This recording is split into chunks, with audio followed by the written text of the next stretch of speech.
Hiša Penin Frangeš nadaljuje že 160-letno tradicijo proizvodnje penin.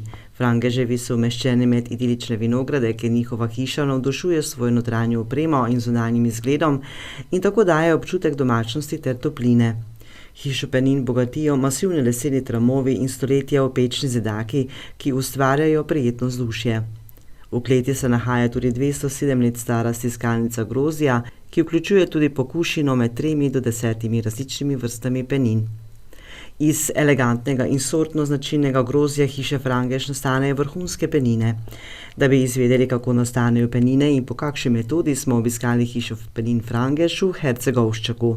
Imamo širok spekter proizvodnje penin, in sicer po klasični metodi in po šarma metodi, se pravi po šampanski in po tankovski metodi.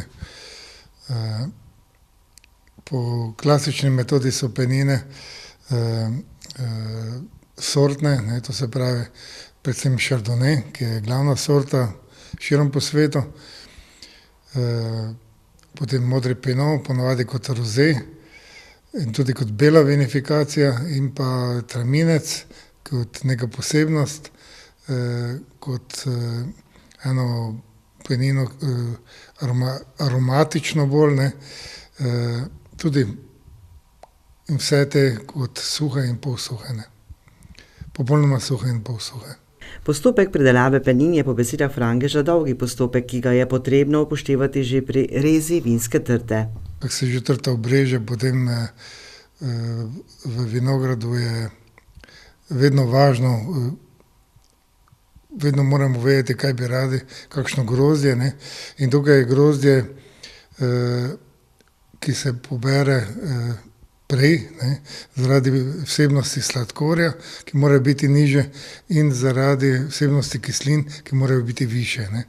To se pravi, že skozi celo leto moramo vedeti, kaj bi radi naredili.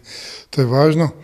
Potem pa, ko to grozdje uberemo, ga stisnemo v stiskalnicah, mora seveda kvalitetno odvreti in da potem so pravočasni pretoki, da recimo, tako rečem, vino stopimo za vrat, ko je treba, da iztisnemo iz njega vse, kaj je najboljše.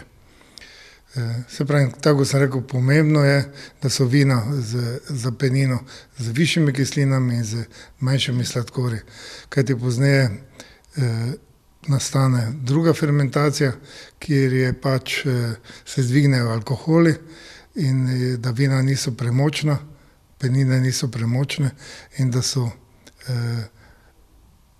prijetne za uživanje. Ko se prekine, ko se neha, ko gre k koncu ta alkoholna fermentacija, se pravi, ko se sladkor pretvori v alkohol, kar je zelo čudoviti proces, enkraten v vsej tem vinskem svetu, se začne mlečno-kislinska fermentacija, ki je isto vre vino in se izločajo mehurčki, kakor pri alkoholni fermentaciji, in to moramo mi preprečiti pri proizvodnji penin. Takrat moramo vino pretočiti, ga ohladiti in takrat moramo ta postopek prekiniti. Osnovnemu vinu se nato doda vrelni liker, ki spodbudi drugo alkoholno vrenje. Vrelni liker zraven kvasov vsebuje hranila zanje in tudi saharozo, ki je odgovorna za tvorbo ogljikovega dioksida, torej mehurčkov. Potem sledi faza zorenja penine. O tem, koliko let traja zorenje in koliko časa zorijo penine, nam je povedala Meta Frangeš, ki je leta 2019 postala 23. vinska kraljica. Vsako leto so drugačne osnove in vsako leto v bistvu vino potrebuje različni čas zorenja. Lahko je to 2 leti, lahko je to 10 let in več. In v bistvu se sproti odločimo, kako dolgi bo čas zorenja. Čas zorenja po besedah Mete Frangeš vpliva na kakovost penin.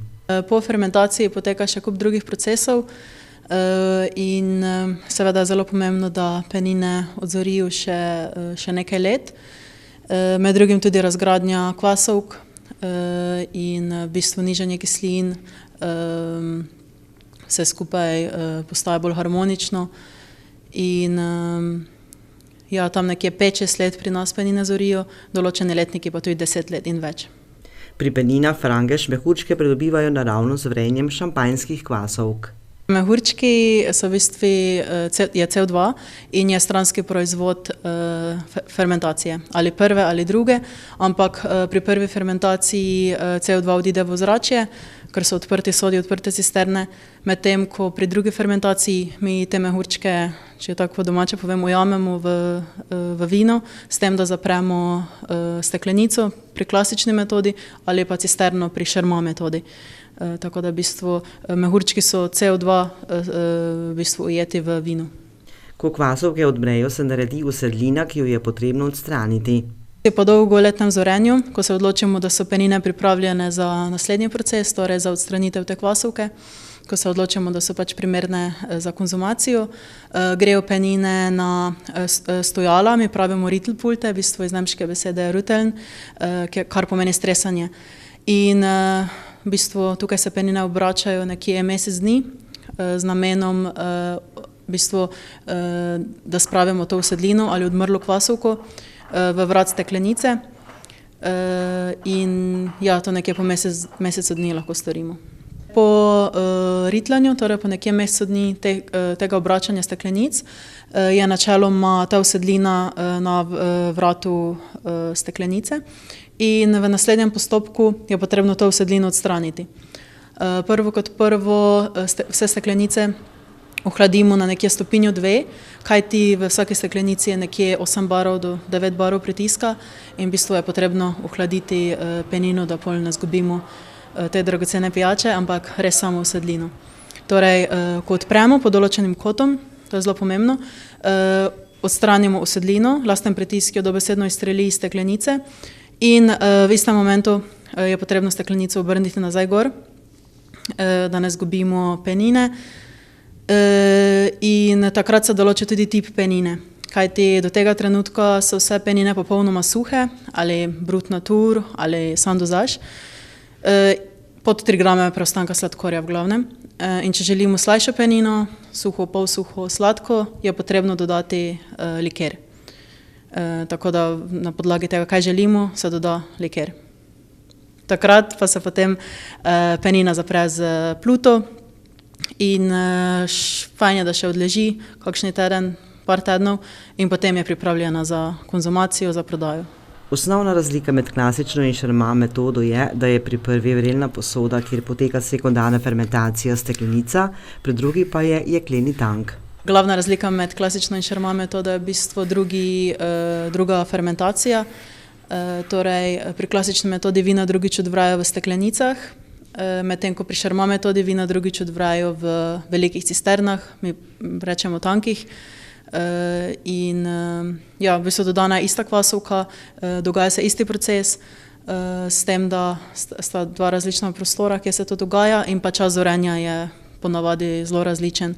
Medtem ko pri klasični metodi penine zorijo par let, je to pri šerma metodi par mesecev do leta, leta pa pol. Kakšna je vizija hiše Penin Frangeš, Meta pove? Vizija je še naprej pridelovati odlične penine, mogoče dodati kakšno buteljčno linijo, ki je zaenkrat nimamo. Kot pravijo v hiši Penine Frangeš, vsak mehurček posebej ustvarja očarljivo kraljevsko zgodbo za edinstveno uživanje ob izbranih trenutkih.